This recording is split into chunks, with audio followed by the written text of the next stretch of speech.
to not make the mistakes that we've done in the past over the last 8 years for me and 15 plus years for Sharif. Today, we're going to discover and peel back the onion on things that we've done in the past so we can save you from doing the same mistakes again.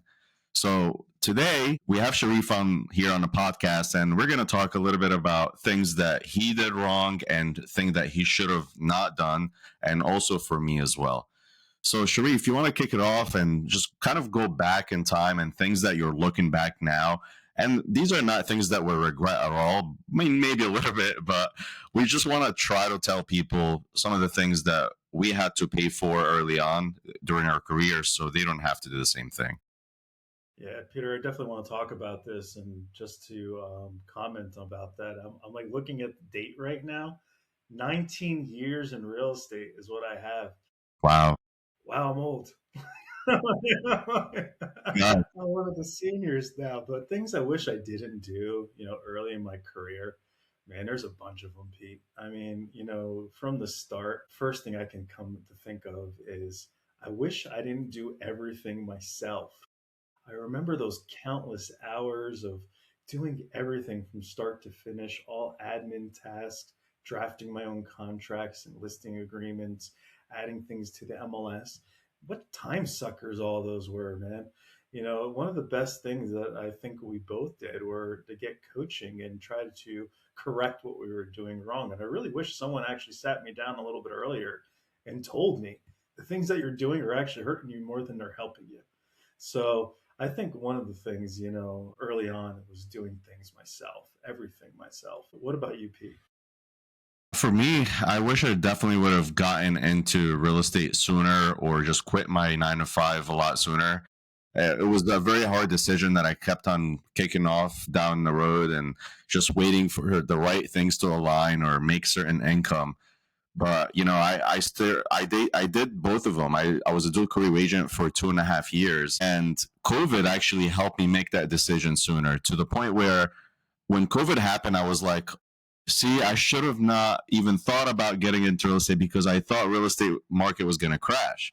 But the opposite happened. It was actually a blessing because it gave me the opportunity to see if I can do this full time, because we had that option to work from home. And obviously, it helped out a lot. So I was able to build that business. But if I would have definitely got into it maybe a year in or a year and a half in, I'm sure I would have gotten into this a lot sooner. Plus, just like you said, it was just a grind, doing everything yourself or doing everything myself. And then on top of that, having another job to worry about. So it was definitely stressful. And I'm sure, I could have been a lot more successful sooner. No, I totally agree with that. Actually, you hit the nail on the head. I was dual career, actually triple career at one point in my life, and I think I was actually had three careers for about, I want to say about 15 years, 14, 15 years before I went full time. And it was right around the same time, it was a little after COVID for me as well. And I ended up going full time in real estate. And it was definitely the best decision I ever made. And from that is when I started to delegate things, right? And not doing it all myself. It was only about, I want to say about 5 years ago when I started doing that out of my 19 years. I can't even, I'm still fathomed by that 19 years in real estate. But, that's one of the things that I definitely wish I didn't do was everything myself. But another thing, and it's like another difficult thing that I find teaching other agents is, another thing that I wish I didn't do was chase every client early in the game, right? And I see new agents do this all the time. And I think one of the hardest thing about real estate is learning how to read people, right? And I think it's essential. I know you're focusing it on now, and you're talking of, or you're reading about psychology of how people think and things of that nature, which is probably one of the most important things in sales, right? So that is what really I think cost me time and energy and ultimately confidence overall. I was busy, but wasn't profitable. I felt like I was doing a lot, but I wasn't doing much because people were just kind of using me, right, as a new agent. So definitely, our standards define our income. And that not only rolls out to your team, but also the standards of the people that you're working with. Not every lead deserves your time. And that's something I learned definitely eventually. Yeah, no, totally, man. I think psychology is really important when it comes to sales because overall, you have to be able to read people and also learn how to speak their language overall.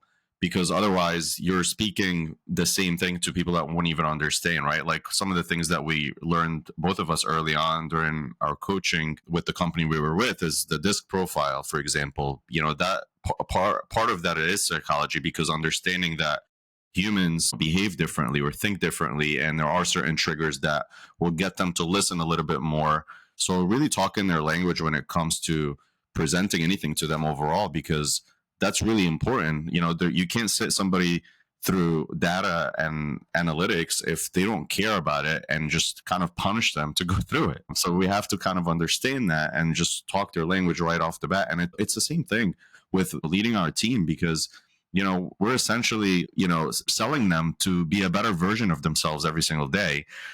And even our families, our kids, right, it just goes along. And I tell everybody this on our team too. I'm like, real estate is not just going to teach you sales, it's just going to teach you how to be a better human, a better communicator overall with your family, with your friends, and everything else, because I didn't learn any of this when I was in my other career. Yeah, it's true. I mean, not a lot of people talk about it, and I think it's essential. Understanding. I wish, honestly, I wish I understood earlier in my career, not everybody thinks like I do, right? And that's overall in life. Like that's not Yeah. just your career. Like that's something I wish I did understand earlier in my life. Not even forget career or in my life. Not everybody thinks like you do. So you have to actually talk to people to how they want to be talked to, right? How they actually understand things. So that's something I wish I did, early in my career is really understand the disc profile, and really how people think. Another thing that I wish I didn't do was compete on commissions, right?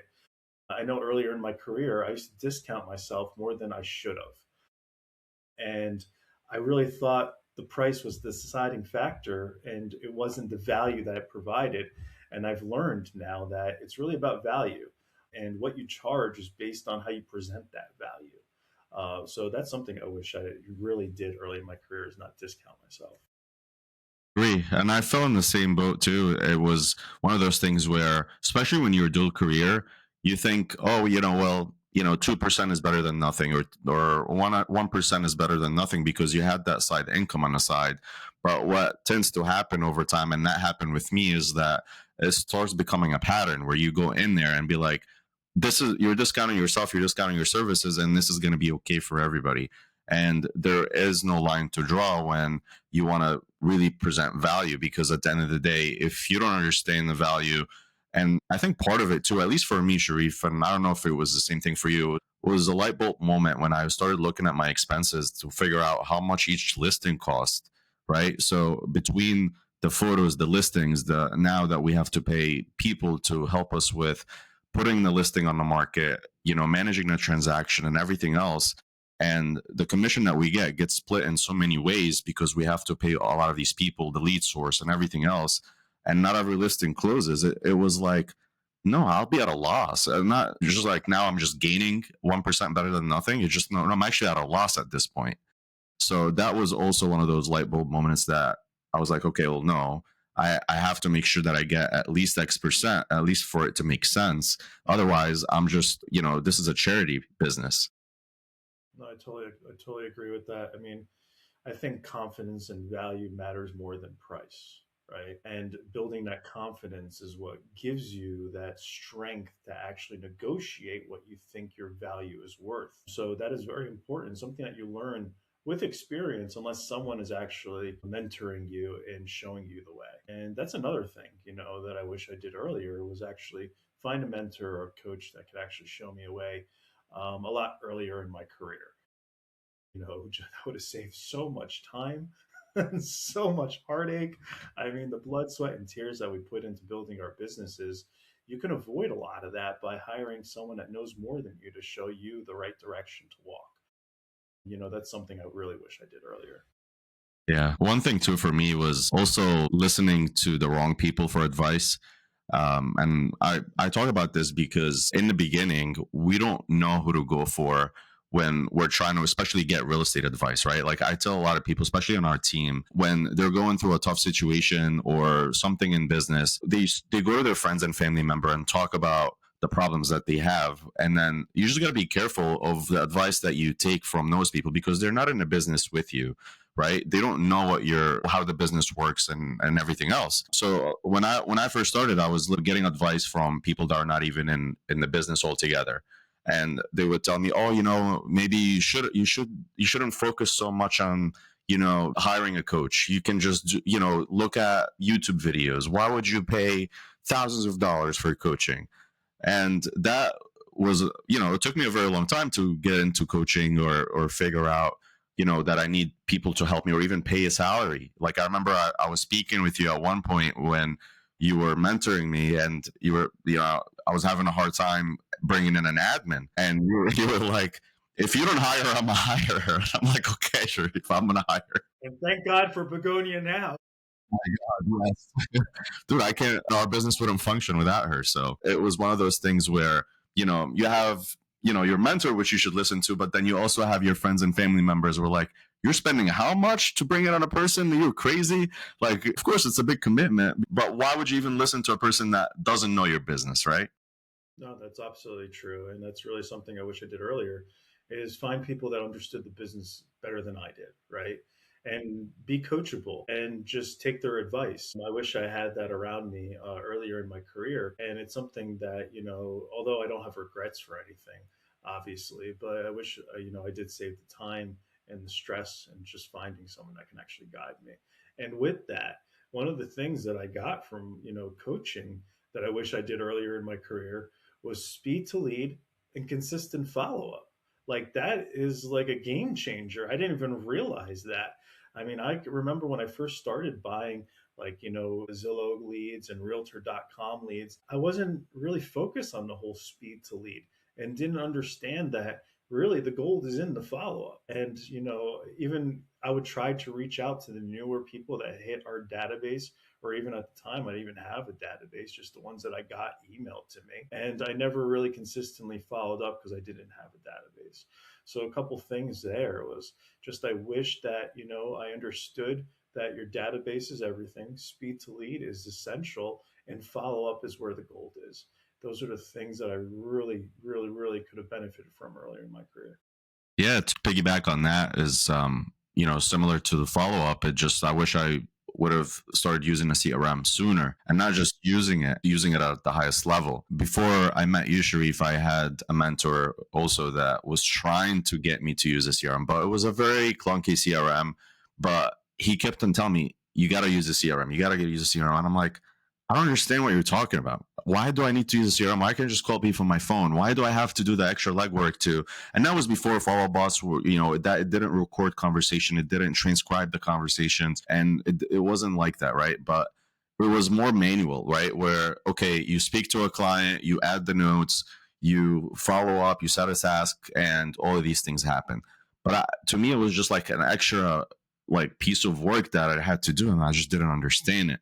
But it took me almost 2 years to kind of fully start understanding the use of a CRM and why I should use a CRM. And just to piggyback on what you said, it definitely makes the follow up a lot easier because you can have a point of reference to go back to from when the last time you spoke. And not just that, as you know now, you're 19 years in the business, going 8 years. Like how many times we have leads that convert that came in 5 or 6 years ago, and you can now go back and see the last time you spoke to them. What was the last conversation like?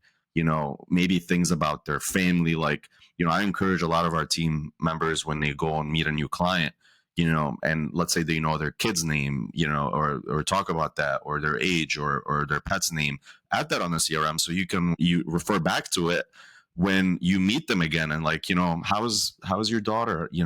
How is Gianna? How is Dia? How is, Ali? How is whoever, right? So it was one of those things where like, yes, you need a CRM to make sure that you remind yourself with things that you have to do. Definitely. That's it's essential, and it really makes people comfortable when you can relate to them and bring back things that they talked to you about prior. CRM is essential for that. It organizes you. I just wish I had someone to tell me that earlier in the game. At least I wish I'd listened to people that had told me that early in the game, to be honest. But really, another thing that I wish I had done earlier was not avoid those hard conversations. I'm talking about different conversations along the board, right? It's like pricing conversations, client expectations, or even firing bad clients, right? Those are things I wish I did not avoid early in my career. And really, avoiding discomfort creates bigger problems later, right? And just hitting things head on, I've found is a lot better for your business, right? You don't want to avoid anything. And really, just strong agents have those honest conversations with their clients, and that's key. Agree. I agree. Especially when on the listing side, you definitely need to have those listing or hard listing conversations or hard conversations overall. Because we're not in the COVID times anymore, where you don't put any house on the market and it just flies off the shelf in a couple of hours. It takes a little bit longer now. Sometimes people are going back to comps that sold when in the summer, or think that prices are still like COVID, but it's not, right? Where we have to make sure that we have that. And not just that, and that's something I've also learned about hard conversations, just having hard conversations with team members, right? Now that we're leading a team, it's very similar, because in the beginning it was more of like, okay, well, they're independent contractors, maybe if they close one or two deals, I'm still helping them out, and also they're bringing something into the team. But what I've also learned is that not having those high standards and hard conversations ends up ruining the whole team altogether. And it's like it makes it okay for the standards to be that low.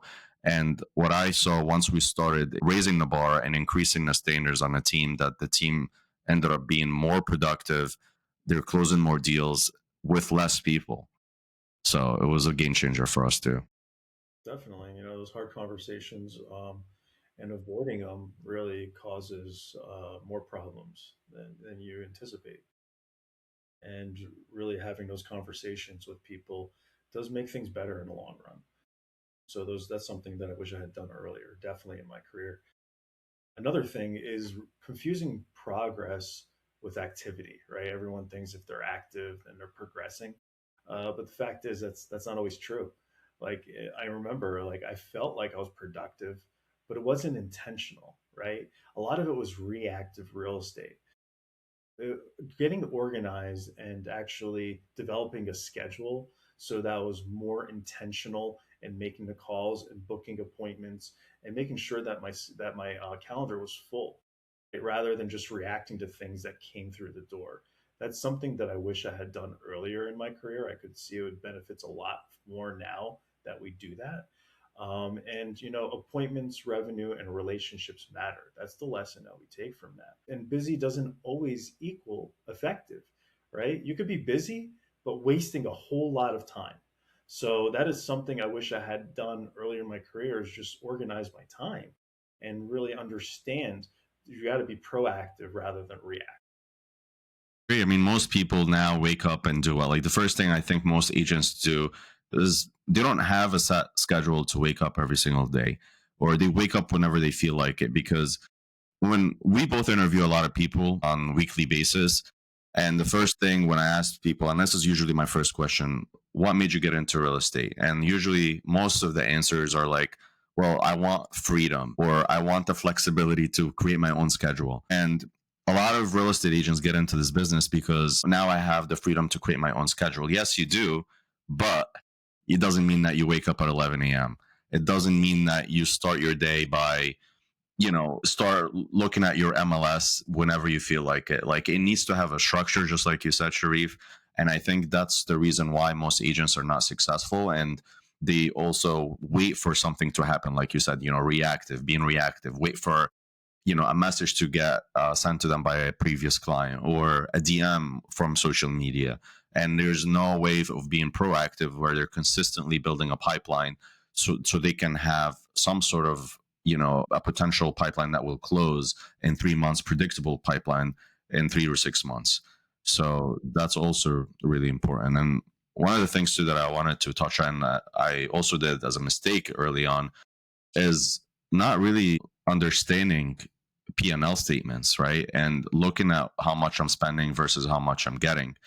It's one of the most important things when you are running a business, because as you grow and you see income, it's easy to have that shiny object syndrome, right? And most real estate agents go for that. And especially with all the new tools and tech that promises to solve all the problems that you think you might face, most of them don't. And there's nothing that's going to replace a personal touch and a personal human being follow up, no matter how tech savvy it is or how much of an AI involved is in it. It's never going to replace a human being. So I used to be one of those that will just spend money on. To be honest, I mean, I'm still trying to get better at it, but it's one of those things where, okay, well, I want to try to see if it works or not, and if it doesn't, then I'll cut it off. But usually it has to come now with, okay, I'm going to give it at least 3 months or 6 months. If it doesn't work, we're cutting it off, versus cutting it off on the first month or two, because some of those leads take a little bit longer to convert. So that's also another thing that I wanted to advise you on, like not trying to buy everything. And I think something Sharif is going to talk about also is, why even joining a team will eliminate all that stuff for you. Yeah, definitely. I mean, just touching on that, Peter, just wishing that you treated it like a business earlier on, right? There's no budgets, right? Like we didn't have any budgets set up, no systems, no way to track. That is like, a game changer, just tracking what's going on. And really, real estate's simple, but it's not casual. That's the thing you gotta, change about your mindset about it. You really have to structure it like a business and don't be casual about it. Because the moment you run real estate like a business, that's when you start getting paid like a business, right?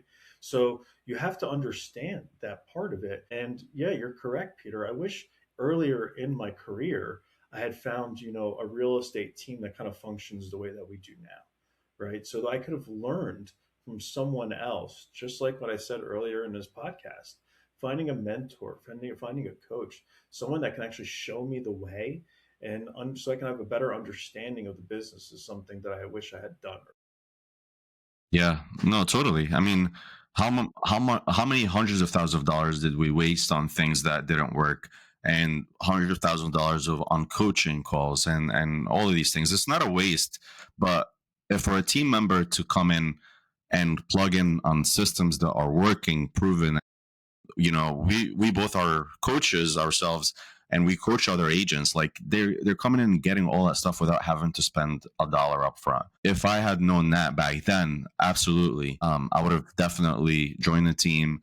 And who knows, maybe stayed on a team. Who knows? Like it's very painful. It's very painful to run a real estate business because it doesn't bring in profit right away, and you have to invest a lot up front, even your own commissions, your own hard earned income, before you can start seeing a return. And that typically takes years, if it's not a month, where a team member comes in and all they have to worry about is take the whatever they take home. There's very low or not no expenses other than what they have to pay for MLS dues and their broker fees and whatnot. So it's Right? I wish I highly profitable. it definitely, and it's something like you wish you trusted yourself sooner, right? And just doubting yourself earlier in your career too. And I think that would all be removed if you had been around more experienced people, right? And that's where it is experience comes from action. So it's crucial, but confidence is also built and it's not given. So you got to build that confidence under that experience. And it's really something that's essential in success today. I agree for sure. And as far as going ahead, Sharif, like what are the things that you try to talk to your team about, as far as like things that they should avoid now that you see that they're doing? If there's a team member that's listening, not even on our team, what do you recommend them to stop doing, or things that they should learn? I mean, you definitely want to learn how to control your calendar, right? I think that's probably one of the most essential things that real estate agents are doing wrong and they should fix today is that same mindset that you talked about, how you have this freedom and things of that nature. But that's one of the things that, most agents struggle with is understanding that you have to build your calendar so it's most effective and going to help your business and sticking to that, right? Being consistent is another thing that I find that our agents and agents that I talk to on a daily basis, that's what they lack, is being consistent. So that's a two like most important things I really think. It's the first thing. It's the most thing that I see most agents struggle with on our team, especially too, is only a couple of them I would say for sure that they're following a strict schedule and they're consistent with their calls, consistent on the days and times that they come in. But most people, even on our team, are not. I mean, some of them are successful, but I know they could be more successful if they have that consistency in place and they follow a routine or a schedule overall, because that's how you can predict how much you can close and how much you can bring in as far as income. Most people talk about goals in the beginning of the year, but then they don't really talk about how they're going to make those goals come true. And I think a lot of it comes back to being consistent and having a strict schedule. Yeah, I totally agree. Well, those are just a couple of the things that I wish I had done early in the career. Just to save time, save a lot of heartache, a lot of blood, sweat, and tears, and just try to make it easier for everyone else out there. Like, don't repeat our mistakes, right? Kind of learn from what we did wrong and take that and run with it. And I hope that you guys got some value out of this podcast today. And thank you guys for joining. If you do like, topics like this and, just different real estate related ideas and things of that nature, feel free to like and subscribe below. And we'll be adding all the details in the comments below as well. And thank you, Peter, for joining us today. Hey, Um, Sharif, and thanks everybody for listening. yep. Take care.